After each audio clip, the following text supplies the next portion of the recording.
Begini Ateis Pak. itu hanya tergiur ketika kita pamerin dengan ilmu pengetahuan. Kalau kau pamerin Roh Kudus, muntah dia apa? Weh, kata dia. Karena ateis tidak percaya hal-hal semacam itu. Kak Nora, Bapak ini ateis seperti dipamerin Roh Kudus tergiur enggak Kak Nora? Ateis Mbak. dipamerin Roh Kudus? Makanya saya bilang enggak. Ateis ini pakai logik dengan sains, ilmu. Kayak begitu Iya. dia tidak Iya. percaya, Bang.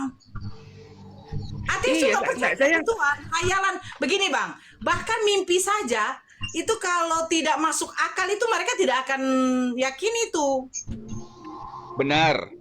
Benar. Sama ateis itu tidak bisa berbicara keimanan, Bang. Sementara Roh Kudus itu masuk ke ranah iman. Begini Mbak Nora, selama tidak masuk akal, memang tidak akan terima. Benar nggak Mbak Nora? Selama dia tidak masuk akal, dia nggak bakalan terima. Kita setuju nggak di situ? Setuju. Ya udah. Lah makanya Jadi itu. kenapa Makanya orang- itu Pak, tadi pertanyaan Dengarkan saya dulu. ayat Bible manakah yang bisa Dengarkan mengalahkan ateis? Ada enggak? Bapak ngerti nggak yang kita bicarakan? Yang kita bicarakan ateis. Kok enggak? Iya. Ini Ateis. jangan-jangan kau nggak ngerti yang kita bicarakan ini? Dengarkan Pak, ateis dengan Kristen itu sudah bertolak belakang, tidak ada titik temunya. Lah makanya itu saya tanya kira-kira bisa enggak Masuki. ateis Kristen mengalahkan ateis? Tidak ada. Enggak ada, berarti memang kenapa tidak ada? Karena ayat-ayat Bible itu ya cacat logika sehingga Wah, tidak ini bisa betul-betul diterima oleh ateis. Bedakan dengan Al-Quran. Al-Quran sangat mudah mengalahkan ateis. Karena Al-Quran itu ayat-ayatnya sesuai dengan akal, sesuai dengan ilmu pengetahuan. Itu yang ingin saya Begini. sampaikan, kawan. Begini bos, kalau sudah Jadi Mbak Suki ini siapa nih otan yang aku pernah jadi ateis? Oke, ini saya coba ini saya ketika debat sama orang ateis ya. Pertanyaan mendasar pada untuk Kristen dan Islam. Anda Islam Kristen, Bang? Alhamdulillah, syukurillah Mas Suki karena dulu saya sering Tadinya ateis. bergaul sama teman-teman ateis, pertanyaan-pertanyaan yang mendasar. Enggak, saya tanya, Anda pernah jadi ateis? Sering berkumpul sama mereka, Mas Suki. Oh, tapi belum jadi ateis. Alhamdulillah, hampir aja. Oh, gitu. Lah bang, aku disodori Tuhan berkelamin di mana sudi. Bang Bayu, sebentar, izin Ya. sedikit saja. Begini, Bang, Ya. Bang DG, begini ya Bang ya. Maksudnya Pak D itu, kenapa? Ini jujur ya, kenapa orang ateis ini lebih cenderung itu berdiskusi sama yang beragama Islam? Karena mereka ahli-ahli sains saja itu untuk mempelajari tentang satu contoh, ada api di dasar laut. Nah, itu coba suruh orang-orang ahli sains itu menjabarkan bagaimana bisa ada api di dasar laut. Kan begitu, itu salah satu. Begini, Bunda, seperti waktu saya mepet sekali ya. Ini pertanyaan mendasar seorang ateis diantaranya. Nih, Anda Kristen, coba yakinkan seorang ke ateis, ini pertanyaan ateis. Tuhan itu apa, bentuknya apa, berkelamin apa, gunanya punya Tuhan. Tuhan sama hantu bedanya apa? Kalau Islam bilang Tuhan tidak nampak, tidak kelihatan. Yahudi bilang Tuhannya tidak kelihatan. Tidak pernah nampak, tidak ada suaranya. Kalau kamu Kristen, Tuhanmu ada kelihatan nggak? Berjenis kelamin apa? Ini ateis nih, tanyanya. Tunjukkan di mana Tuhanmu. Seperti apa, bagaimana menjadi Tuhannya. Buat apa bertuhan? Tuhanmu sama hantu apa bedanya? Masa ngenalin Tuhan kok mana ini kok jenis kelaminnya laki-laki gondrong lagi. Matanya ini mata apa? Bener apa enggak nih? Orangnya ada enggak nih? Bukti sejarahnya ada enggak nih? Mana arkeologinya? Minimal ya sempaknya Yesus dulu yang kamu jadikan Tuhan itu mana? Kalau dia benar-benar ada. Kalau dia benar-benar Tuhan, mana buktinya dia menjadi Tuhan? Kayu salibnya kayak apa sih bentuknya? Yang silang itu atau mana? Kayunya mana? Tuhan mana yang kamu kenalkan? Sekarang saya tanya kepada Islam lewat Pak Suki ini. Tuhan itu apa? Di mana Tuhan? Itu siapa namanya? Pasti tegas. Silakan Pak Suki. Kalau Kristen, muak saya, muntah saya. Silakan lanjut. Udah, dua selesai. Monitoring nanti. Ya, maksudnya Pak D itu tadi begitu Bang PSTG. Momot bekerja, Momot bekerja. Begitu Bang PSB. Bahkan sains-sains itu untuk membuktikan kebenaran yang apa yang terjadi fenomena di dunia ini itu tidak bisa diambil dari Babel. Contoh, tiang langit. Ada nggak sains yang bisa menemukan tiang langit itu ada? Kan begitu kan? Teori Big Bang Oh, itu dijelaskan. makasih. Nah, Oh, nah sumbernya itu dari Islam kalau teori Big saya Bang. tanggapin Mbak Nora ya. Nah, ya, bagaimana? Saya tanggapin Mbak Nora ya. Ya, Ya, saya tanggapin dikit ya. ya. Ini mana suaranya? Begini Mbak Nora. Ya, J- Bergema ya. bukan suara abang mendem. Jadi kan gimana caranya ya? Apa jaringan abang Kan saya best? katakan Mbak Nora.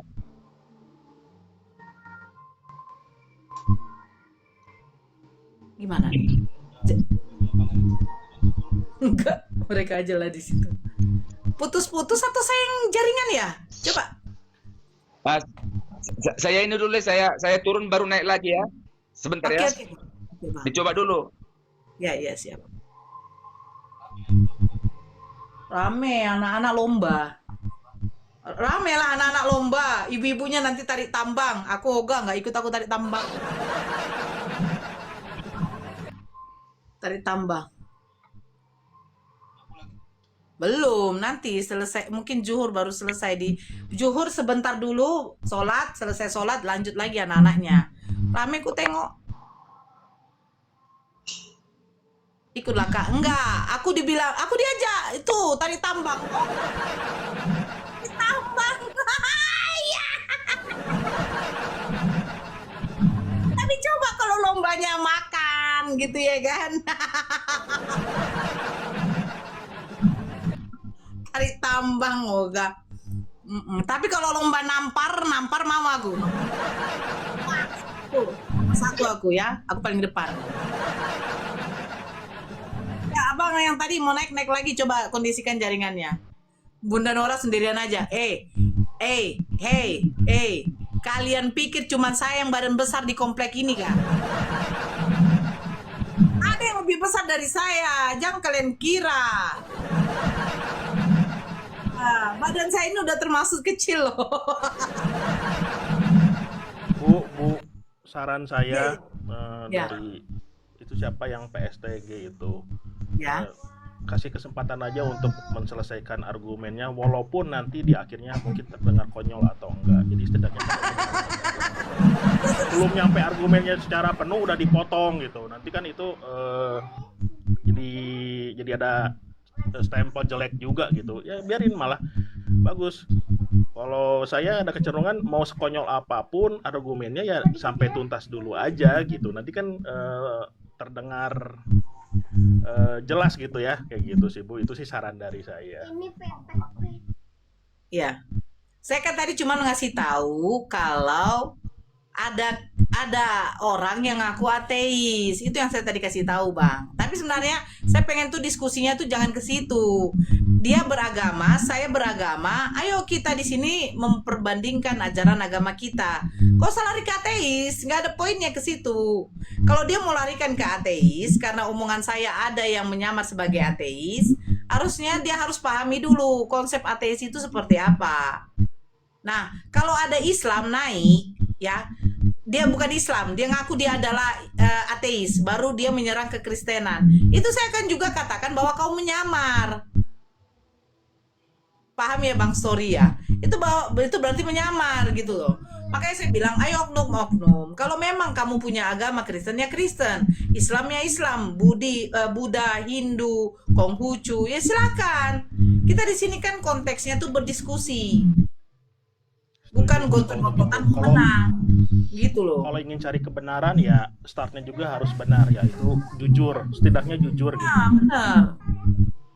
Itu yang saya mau, tapi lain. Baik. Tadi Dewa apa sih Dewa tuntasin ya, Bang siapa tadi? Bang Story ya. Oke Mas Mengenai Jawa. mengenai soal mimpi tadi, Bang. Yang pertama dulu, Bang ya. Yang pertama dulu, ketika ada yang namanya orang itu bermimpi, kita harus tahu dulu kapasitas orang itu siapa. Itu yang pertama. Kalau kami di dalam Islam ya, apakah orang itu pernah berbohong, ataukah dia itu benar-benar orang itu bisa dipercaya atau tidak. Kalau ternyata notabene-nya dia adalah seorang pembohong, untuk apa kita percaya sama dia? Itu di dalam Islam seperti itu, ya. Dan kita nggak bisa yang namanya tiba-tiba Bang Story bermimpi cerita kepada saya, apakah saya bisa percaya? Oh, nggak bisa, Bang. Saya nggak bisa percaya. Di situ umat Muslim seperti itu. Kami itu ada satu hadis, Bang, satu hadis di dalam Islam itu mimpi. Sayyidina Abbas waktu itu pernah bermimpi, dan itu dicatat di dalam hadis.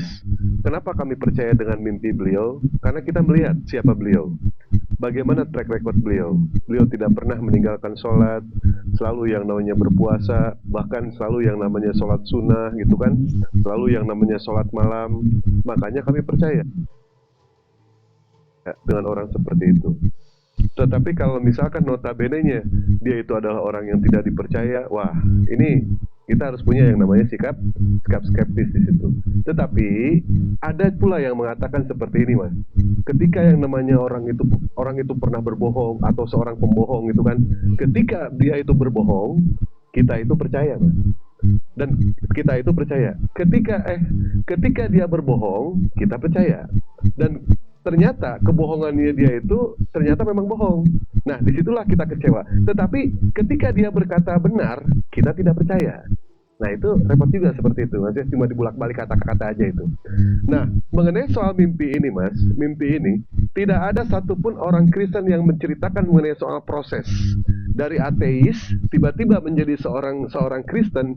Mereka menceritakan prosesnya seperti ini. Tidak ada. Betul Pak Ade seperti itu? Sebagaimana kita melihat kesaksian di Yusuf Manubulu, mereka mengatakan, saya bermimpi bertemu dengan Yesus. Kata dia seperti itu. Ya kan?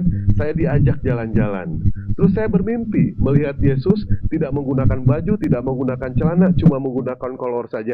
Ini apa ini? Kok Tuhan dihinakan seperti itu? Setahu saya, ketika dia melihat orang seperti itu, Mas, tidak menggunakan baju, tidak menggunakan celana, cuma menggunakan kolor aja, itu bukan Tuhan. Itu pemain bokep itu. Benar ini. Katanya Dihinakan sangat itu. kotor, turun dari langit, dekil gitu ya. Betul tidak Pak Ade? Ya itu Ya. di siapa namanya itu? Tidak ada sama sekali dikatakan sebagai dia itu melalui proses, dia langsung masuk ke dalam Kristen. Sementara yang namanya keimanan tidak bisa berdasarkan dari yang namanya mimpi. Ketika seorang Mahadewa pernah mengatakan kepada orang-orang Islam, dia mengaku seorang murtad, bermimpi bertemu dengan Yesus. Ini berdasarkan mimpi. Bagaimana kalau misalkan besok lusa dia bertemu dengan Krishna, Brahma, Siwa, dia akan masuk Hindu gitu? Seperti itu. Tidak bisa, keimanan tidak bisa berdasarkan mimpi, keimanan tidak bisa berdasarkan angan-angan, keimanan tidak bisa berdasarkan yang namanya fantasi, tetapi yang namanya keimanan itu berdasarkan akal sehat kita itu difungsikan. Itulah keimanan yang benar, Mas. Di dalam Islam, kami dibolak-balik bisa, dibolak-balik. Beriman dulu terus berakal, apakah bisa? Bisa. Atau tidak, berakal dulu terus kami beriman, apakah bisa? Bisa. Kami seperti itu. Tetapi di ajaran di luar Islam, itu tidak bisa menggunakan akal dulu. Tetapi mereka harus menggunakan iman dulu, akal belakangan. Seperti itu. Saya masuk Islam, apakah saya beriman dulu? Saya akui saya beriman dulu. Setelah beriman, saya baru berakal. Betul itu. Nah, seperti itu. Nah, pada saat Dewa mengatakan kepada orang itu, besok lusa kamu bermimpi ketemu Siwa, Krishna, Brahma, apakah siap masuk ke Hindu? Bungkam dia di situ. Terus ada lagi kemarin yang konon katanya, Pak De, ingat gak kejadian waktu gereja itu terbakar, Pak De? Ingat gak? Ada salibnya yang tidak terbakar. Dia mengatakan itu mujizat. Salib itu tidak terbakar, bangunannya semua hancur, tapi salib tidak terbakar. Kata Dewa, itu salib dari besi. Kata Dewa gitu. Panci di rumah gua, penggorengan di rumah gua, udah berapa tahun itu digoreng, nggak bolong bawahnya itu. nggak bolong. Ini ngomong apa kata Dewote ini? Makanya umat muslim itu apa sih namanya? Kami itu akal kami itu difungsikan.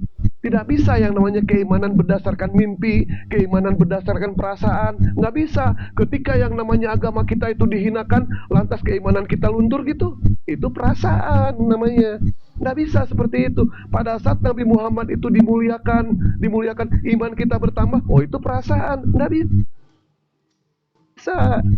Keimanan itu pada saat akal kita itu difungsikan. Itulah keimanan yang benar. Ya. Makanya jangan heran ketika kita berdiskusi, kita mengadu yang namanya mengadu argumen itu banyak penghinaan. Memang harus seperti itu, Mas. Harus seperti itu. Karena yang namanya hinaan mereka itu adalah bagian daripada ujian. Itu kalau misalkan keimanannya berdasarkan perasaan, itu bisa luntur keimanannya. Tetapi kalau keimanannya berdasarkan akal seperti saya, seperti kami, Pak Ade Sugi, insya Allah tidak akan pernah yang namanya luntur. Itulah keimanan yang benar. Ada tidak umat muslim ketika Nabi Muhammad dihinakan itu, mereka itu langsung imannya luntur? Ada seperti itu. Itu perasaan. Ya, sekali lagi ya. Keimanan tidak bisa berdasarkan mimpi. Keimanan tidak bisa berdasarkan perasaan. Tetapi yang namanya keimanan pada saat akal kita itu difungsikan. Itulah keimanan yang benar. Seperti itu, Mas Tori. Ya, good point, Bang Dewa. Sejauh ini argumen dengan logik yang